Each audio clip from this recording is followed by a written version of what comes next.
And now, your daily dose of debate, breaking news, and uncensored views. This is the Michael Medved Show. And another great day in this greatest nation on God's green earth, a day when the President of the United States has issued a great and solemn and very meaningful warning, a warning to the whole world, really.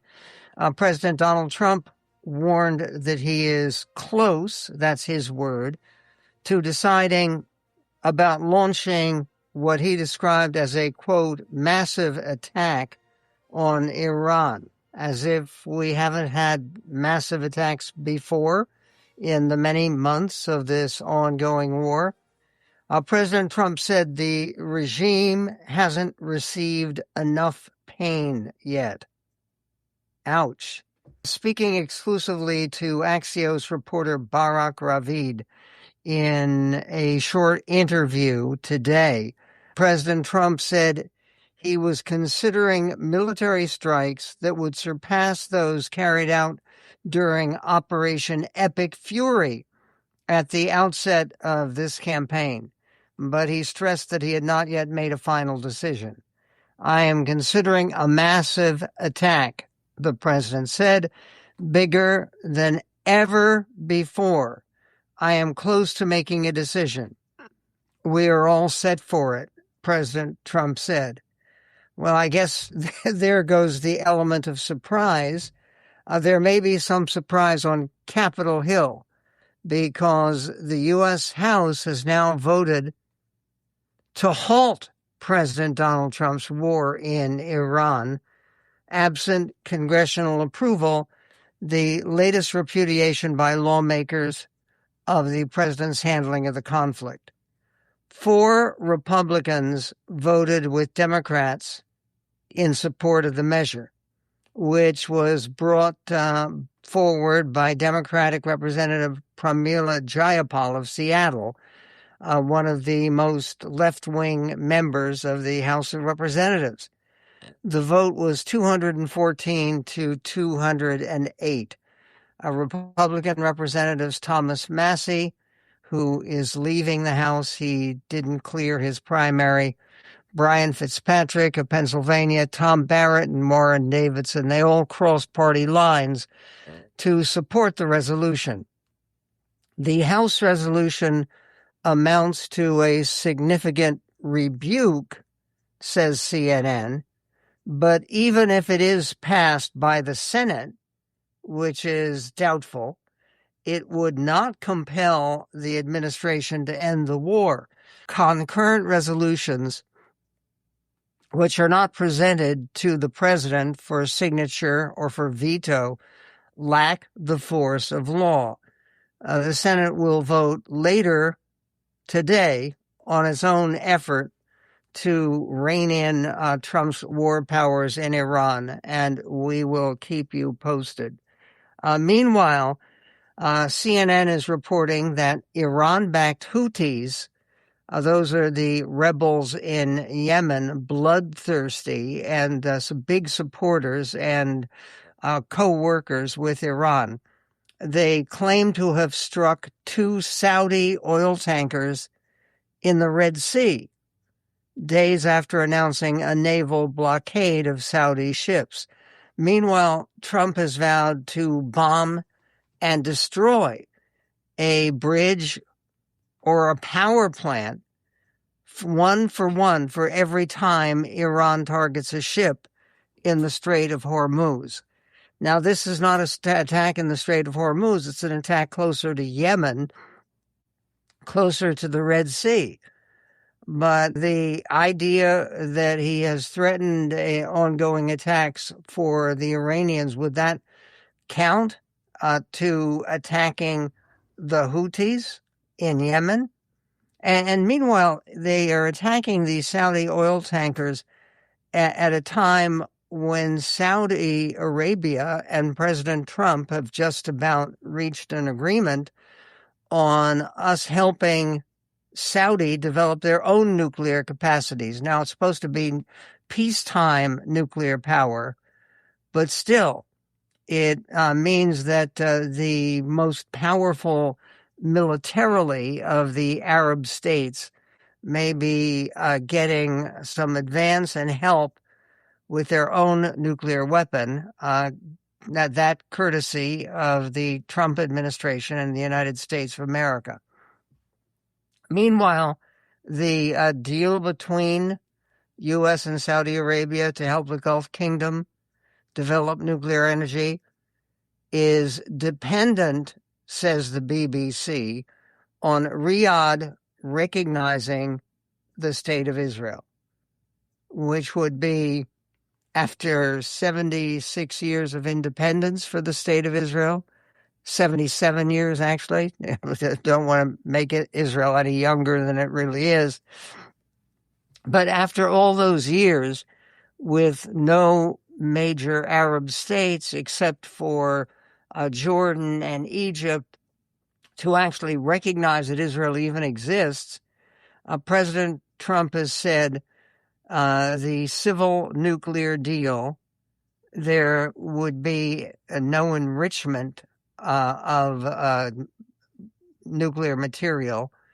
That pertains only to non-military use. It will be approved, but is totally subject to Saudi Arabia joining the very respected and successful Abraham Accords.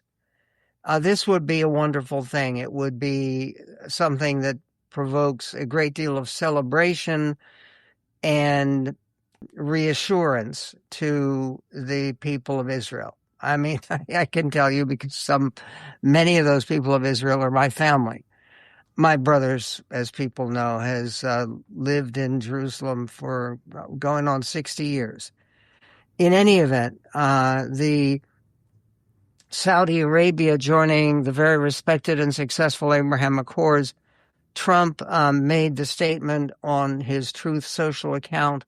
The Trump-backed accords have led to 5 countries, 4 of them Arab so far, recognizing Israel and respecting its continued existence.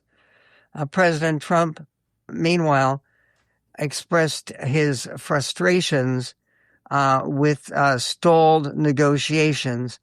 He told Barak Ravid, the reporter he was meeting with from Axios, he told them that his frustration with stalled negotiations remains interested, though, in negotiations, but argued that the leadership has to shift its position. They haven't received enough pain yet. He's talking about the leadership of Iran. He told the outlet. 2 U.S. officials also told Axios that no order had been issued as yet to the military and no final call has been made.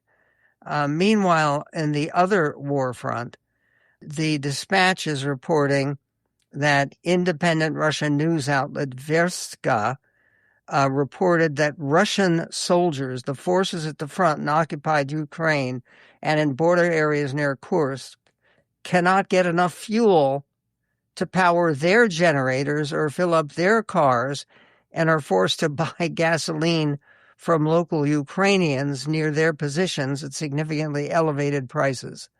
Soldiers also described cuts to official deliveries, with the military reportedly restricting fuel use to 20 liters per vehicle per day. Ukrainian forces have repeatedly struck Russia's energy infrastructure, with Ukraine's general staff saying earlier this month that its drone campaign had disabled almost 43% of Russia's oil refining capacity. Coming up, we'll be speaking with Heather McDonald later in the show about teenage takeovers of big chunks of American cities. What does it mean? Why is it happening?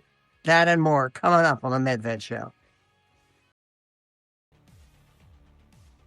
And a headline over at ABC News talks about President Trump's participation in what is known as a dignified transfer that was a transfer of the remains of the most recent U.S. service members who have been killed in the war in Iran. The headline says, Trump claims fallen soldiers said, "We cannot let Iran have a nuclear weapon."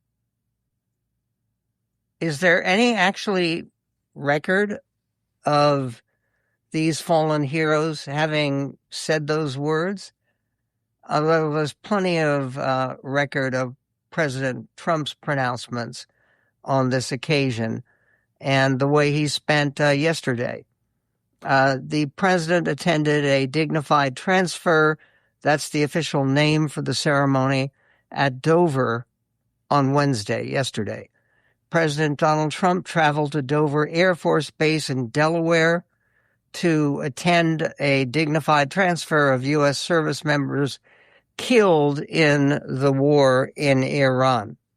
We're going to Dover. Some of you are going with us to honor our heroes, and they are indeed great heroes, actually. Trump told reporters just before boarding Air Force One to travel to Dover. The president said several times that the dignified transfer ceremony is, quote, one of the hardest things I do as a president, but it has to be done. Trump then proceeded to defend the war in Iran, claiming that all of the fallen soldiers had echoed his war aims. Quote, all of them said very strongly, "We cannot let Iran have a nuclear weapon," Trump claimed. It's not the first time that Trump has used fallen service members to fit his justification for this war. On April 1st, in a primetime address, he spoke about the two dignified transfers he attended in March, saying of those fallen service members, quote, "We salute them, and now we must honor them by completing the mission for which they gave their lives." And every single one of the people, their loved ones, said, "Please, sir, please finish the job." Every one of them. And we are going to finish the job, and we're going to finish it very fast. That was said in April 1st. So month of April, May, June, July. That's not exactly finishing the job very fast. It's not an easy job to finish. And it's unclear what it is the finishing would look like. Because when you're saying that the fallen heroes said that we cannot let Iran have a nuclear weapon, that doesn't mean have a nuclear weapon in the next few months or years. And Trump's comments yesterday came after he posted on social media a comparison that he's made in speeches frequently, but it's a comparison of the number of American deaths in the Iran war so far with the number of fallen service members in prior American conflicts in what appeared to be an attempt to downplay the fatalities in this war so far.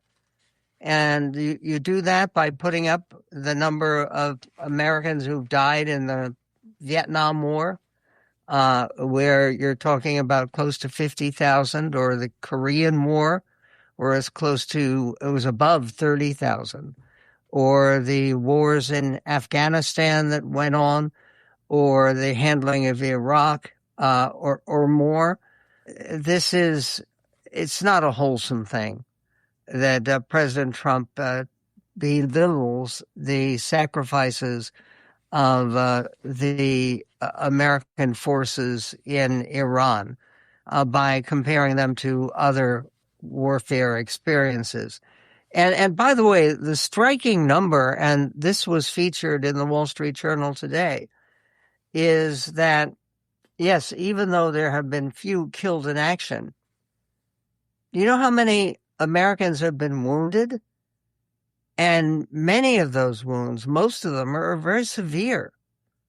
It's a 500. It's more than 500 wounded so far in this war. At an event later on Wednesday, yesterday, in Marietta, Georgia, a campaign event, Trump introduced the family of First Lieutenant Tyler J. Feehan, one of those killed in Iranian attacks. And he said he gave that family a ride from Dover on Air Force One. Since the U.S. war in Iran began in late February, February 28th, I believe it was actually, at least 18 soldiers have been killed and roughly 500 wounded, according to the Department of Defense, where, by the way, we are right on the way with a congressional resolution that changes the name of the Department of Defense, which it has been since 1947, to the name Department of War. And I'm not sure what that accomplishes and why that is a positive development, but it is part of President Trump's policy, and more to the point, Pete Hegseth's policy. The president, in his speech in Marietta, Georgia, a campaign speech, because they have a very crucial Senate race for Senator Jon Ossoff, the Democrat who is running for his second term, and he has a tough race to win in Georgia. So Trump began his speech in Georgia by making a comment that I guess was supposed to be humorous. Coming up, we'll be hearing several other excerpts from President Trump's speech, including his insistence that what we have with the Republic of Iran is a little skirmish. We will get to that and more coming up on The Medved Show. Join in your daily dose of debate. I listen to you occasionally when I'm driving. It turns my stomach every time I do. The Michael Medved Show.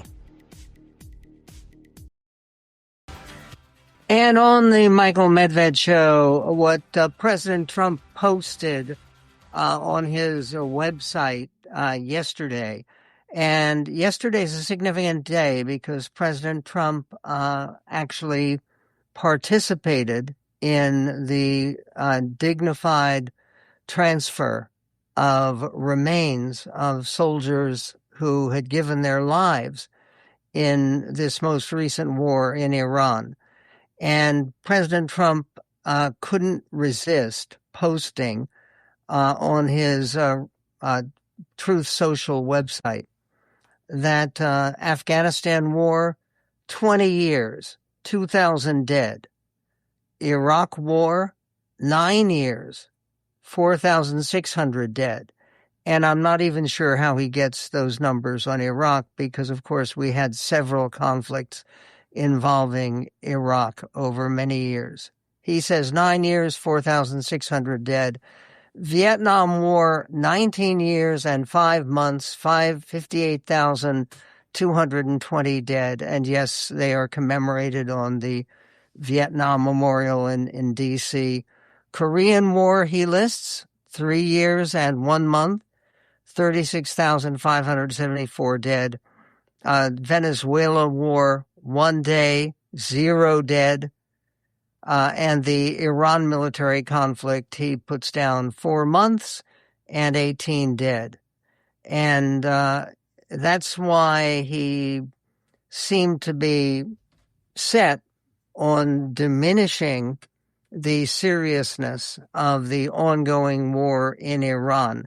And he did that by calling it in his speech in Marietta, Georgia, a campaign speech, calling the war in which we are currently engaged, in which 4 more Americans just gave their lives, calling it a skirmish.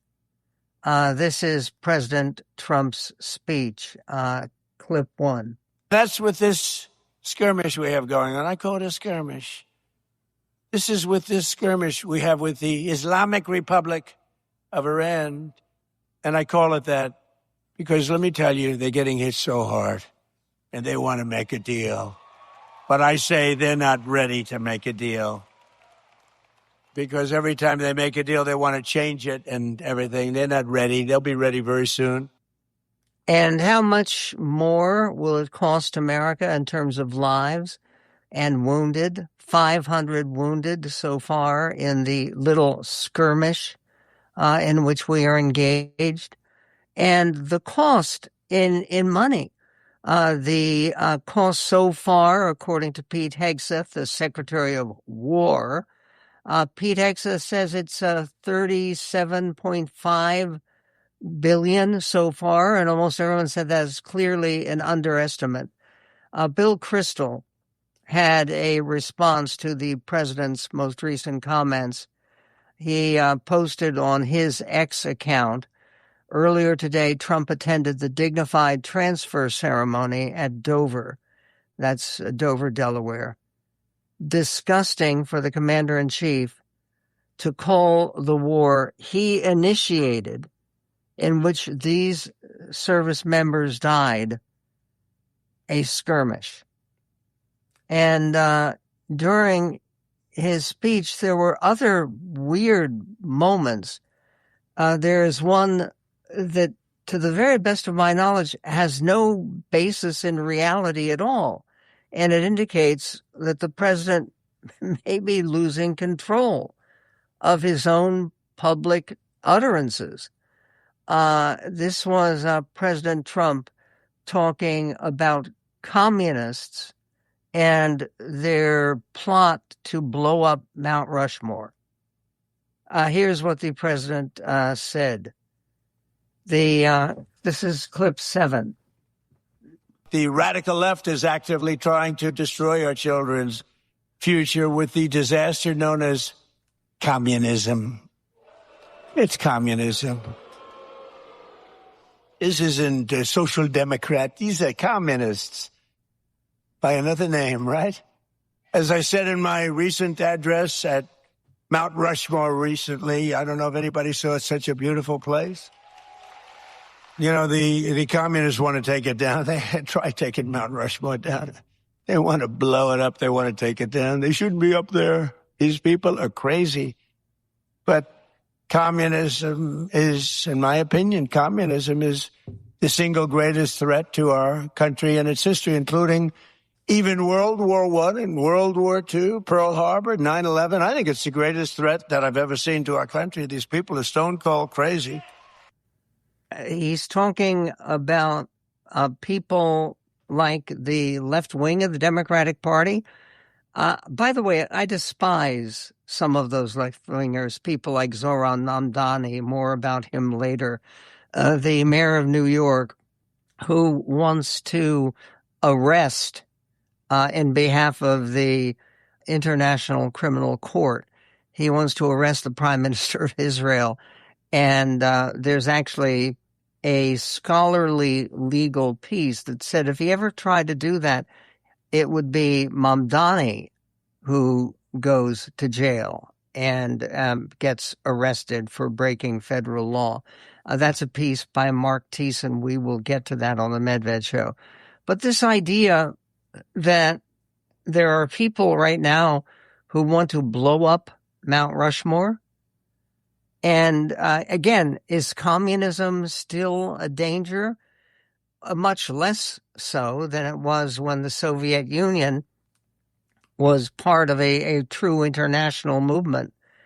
But right now, if the communists are so profoundly evil, there's one great big communist nation in the world, which is one of the most populous and powerful and prosperous nations in the world, China.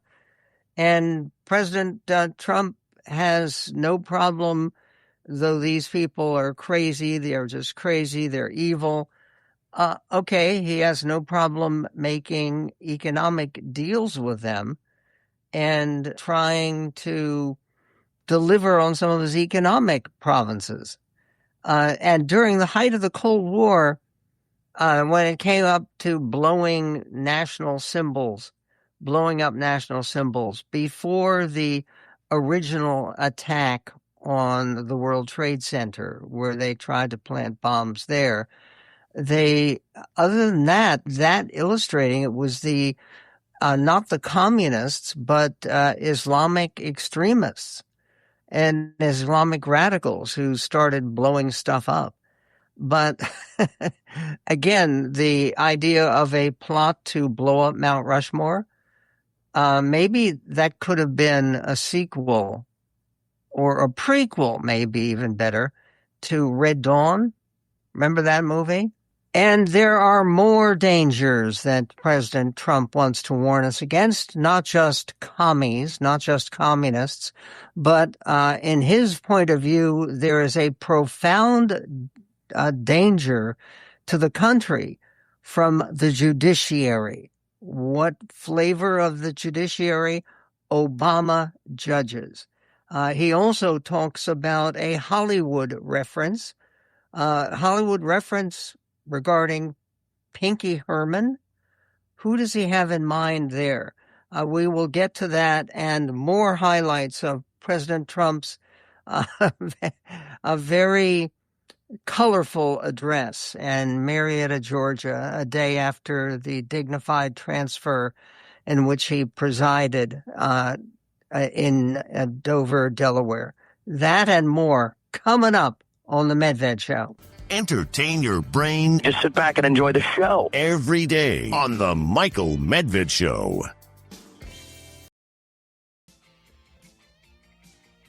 And one of the characteristics of President Trump's rally speeches, and this goes back really to his first campaign for president way back in 2016, is little insertions of self-pity.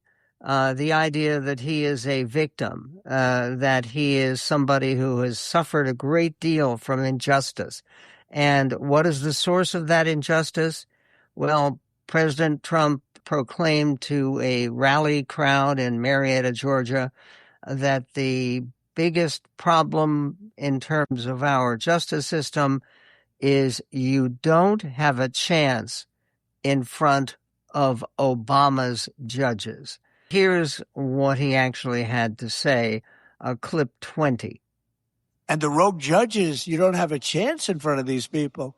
If Obama puts in a judge, I don't care how good your case is, you barely have a chance of victory. And nobody suffers it like I do.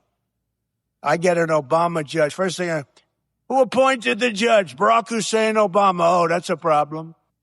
That's a problem. Maybe he had heard from some of his advisors that it's just too much with attacking Biden. Biden's no longer president. Yes, he has a book coming out, but Obama, now we're going to attack Obama and Obama judges. The truth of the matter is that with the 61 cases that were heard by American courts concerning the election of 2020, the election between President Trump and President Biden, there were very few Obama judges. And there were no Biden judges because he hadn't become president yet. But the point is that most of the people who gave those judgments that President Trump challenged and resented were Trump judges. And the idea that it doesn't matter how good your case is, you can't get a fair shot, this is truly bizarre. There have been multiple reviews, by the way, of federal dockets that show that more than a third of the judges issuing sharp criticisms, blocks, or injunctions against second Trump term administration policies were appointed by Republican presidents, including, of course, Trump himself. And they have issued all kinds of rulings halting or criticizing his executive actions. But it's only the ones appointed by Barack Hussein Obama that President Trump chose to take on. He also took on John Ossoff, who is the senator from Georgia, who has a very close race. He's a Democrat. He is a Democrat who has detracted presidential speculation because he seems to be an effective candidate in a state that's basically Georgia, a Republican state. And President Trump, of course, did not miss a chance with his visit to Georgia to attack Senator Ossoff and attack him with a Hollywood reference. This is clip 16. You're terrible, Senator John Ossoff. He's terrible. And the Democrats in Congress are voting with the communists every single time. They're afraid of the communists. You look at it. Now, I fought Ossoff before, as you know, and we won. We had a great success against this guy. He reminds me of Pinky Herman. Do you ever see Pinky Herman? Okay, I think he means Pee Wee Herman, and there is no similarity at all between Pee Wee Herman, who ruined his career with he was behaving badly in a gay porno palace. But okay, John Ossoff, a completely different guy. And by the way, when he fought John Ossoff before was 6 years ago, when John Ossoff got elected and he won. And one of the reasons he won was because of Trump's intervention in that particular election.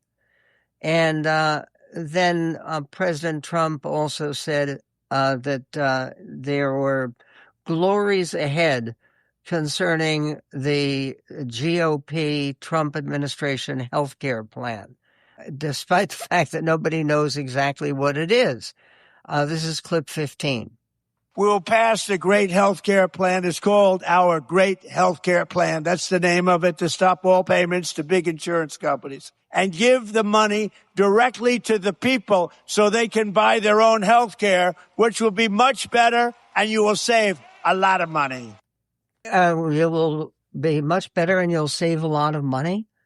And remember when he said, we have a health care plan? Well, we don't have a health care plan. We have a concept of a plan. What is it? And how will it save money?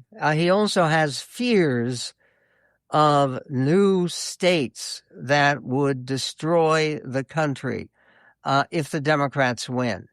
And now how this works out? Well, this is what President Trump had to say, clip 14. The Democrats are going to terminate the filibuster as soon as they have a chance. And then they're going to approve Puerto Rico and D.C. as a state. They got 4 more senators. They're going to end up with 12 more congressmen. They're going to get at like 40 electoral votes. If they are allowed to do that, by that time I'll be sitting home. And I'm not a big crier. I don't think you want to see me cry, you know? There are some people, they do very well when they cry. But you don't want to see me cry. But I may be crying when I'll be sitting home and I'll say, I told them they got to really terminate the filibuster, get everything approved right away. And what will they do by getting rid of the filibuster to block efforts that haven't really even started yet to try to grant statehood for Puerto Rico? Would he favor a bill that says, no, you're not allowed based upon this bill that we're going to ram through Congress because there's going to be no more filibuster holding it up in the Senate? We're going to ram through a bill that says that no, never, ever will we admit new states into the Union. And by the way, I also think it's a terrible idea, and I'm very much opposed to the idea of making Puerto Rico a new 51st state. But so are the people of Puerto Rico, most of them. And by the way, President Trump is the one been talking about new states. He wants to make Greenland a new state. He wants to make Canada a new state. He's talked about making Venezuela a new state. And is the only qualification for statehood then, according to President Trump, whether you are going to be likely to vote Republican or Democrat? There is more, speaking about voting and voting integrity, and what appeared to be a big break for President Trump. There have been lots of criticisms about his speech last week in which he talked about a week ago. President Trump talked about election integrity and the idea of cheating and stealing and rigging elections. And then this week, there was the idea that there are 400 non-citizens who actually voted in New Jersey. Did they swing any election? No, they didn't, but they attracted attention with a very thoughtful editorial in the Wall Street Journal, which we will get to. And they make the case that the New Jersey situation that they are talking about, that the country really should be talking about, deserves attention. We will get to that. We will also get to more about the ongoing struggles to limit the war and struggles on the part of the mayor of New York to arrest the prime minister of another country, an American ally, in fact. We will get to that and more coming up in this greatest nation on God's green earth.